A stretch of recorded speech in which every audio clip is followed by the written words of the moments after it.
honor now to give the floor to Ms. Maria Ressa, 2021 Nobel Peace Prize laureate, award-winning journalist, professor at Columbia University, co-founder of Rappler online news site, and a fearless defender of freedom of expression in the face of constant political harassment and arrests. President Baerbock, Secretary General Gutierrez, distinguished delegates, ladies and gentlemen. I'm normally chasing you here, and here I am. It's actually a very interesting place. Look, 80 years ago, this institution was born to prevent humanity from destroying itself.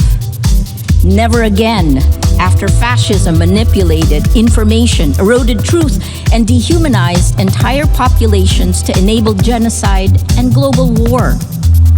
Today, we stand on the rubble of the world that was, and the challenge is to rebuild the United Nations for now, for this moment, when similar forces that led to those atrocities 80 years ago are now surging through digital platforms, insidiously manipulating us for power and profit. The biggest battle we face today is impunity, and it leads to our dehumanization in both the physical world, where wars rage from Ukraine to Gaza, and in the virtual world, where our minds and emotions are manipulated by surveillance capitalism for profit. To fight that, we need information integrity to remind us to be human. I became a journalist because information is power. But news groups lost our gatekeeping powers when an atom bomb exploded in our information ecosystem, a technological one that's silently destroying the very foundations the UN was built to protect. This is the deadliest period for journalists in recorded history. More than 240 journalists killed in Gaza alone. More than died in World War I, World War II, Vietnam, and the former Yugoslavia combined. This is unprecedented. They're targeted, and there must be accountability. We're living through an information Armageddon, where lies spread 6 times faster than facts on social media. That's a 2018 MIT study. It is so much worse today with generative AI. And the 3 sentences I've said over and over since 2016. Without facts, you can't have truth. Without truth, you can't have trust.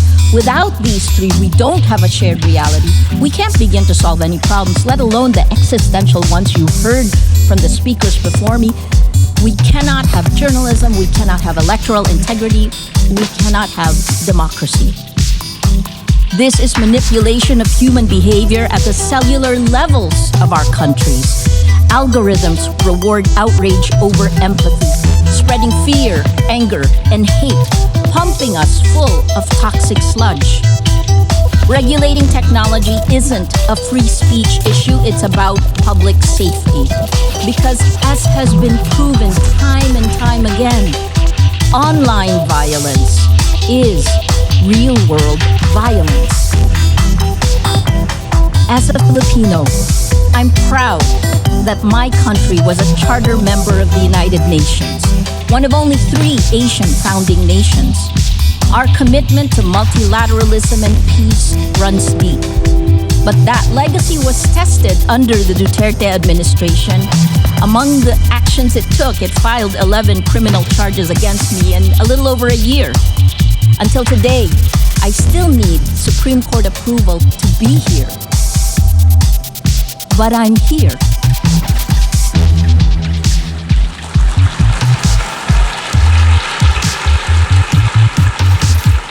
And my former president, well, he was arrested in March for alleged crimes against humanity and is detained at The Hague waiting for trial.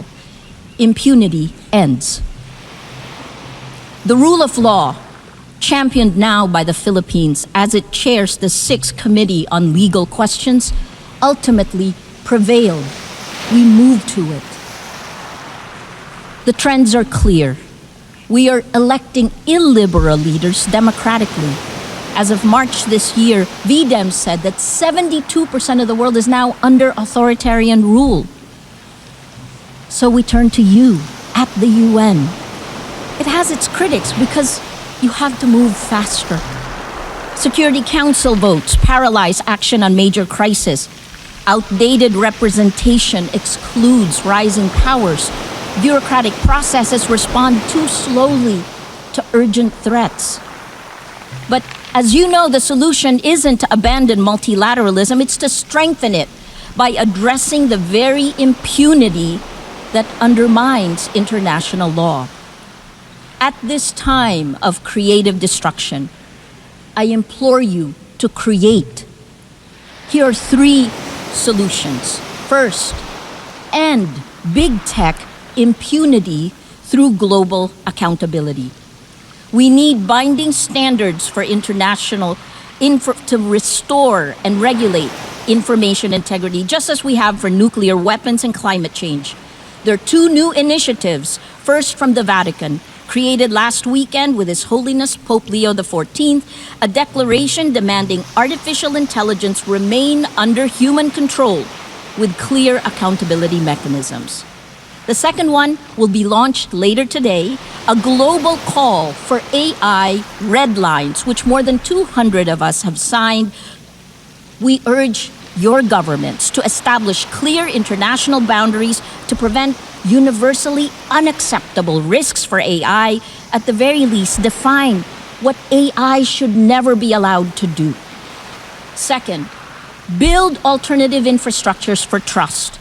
It isn't just big tech that failed to protect the public in the virtual world, it's also you, the governments. At Rappler, we built a chat app using open source protocols. Countries that care about data privacy, France, Germany, all their government websites are on the Matrix protocol. It allows real people to talk to real people without manipulation. The vision is a global federation of trusted news organizations, because this is how journalism will survive and how we begin to build infrastructures of trust. Finally, the third one. Create. Create, that's our word today. Invest in comprehensive solutions. Let your imagination run. 3 examples that's happening now. More than 3/4 of UN members now recognize Palestinian statehood, showing that international law can advance despite impunity.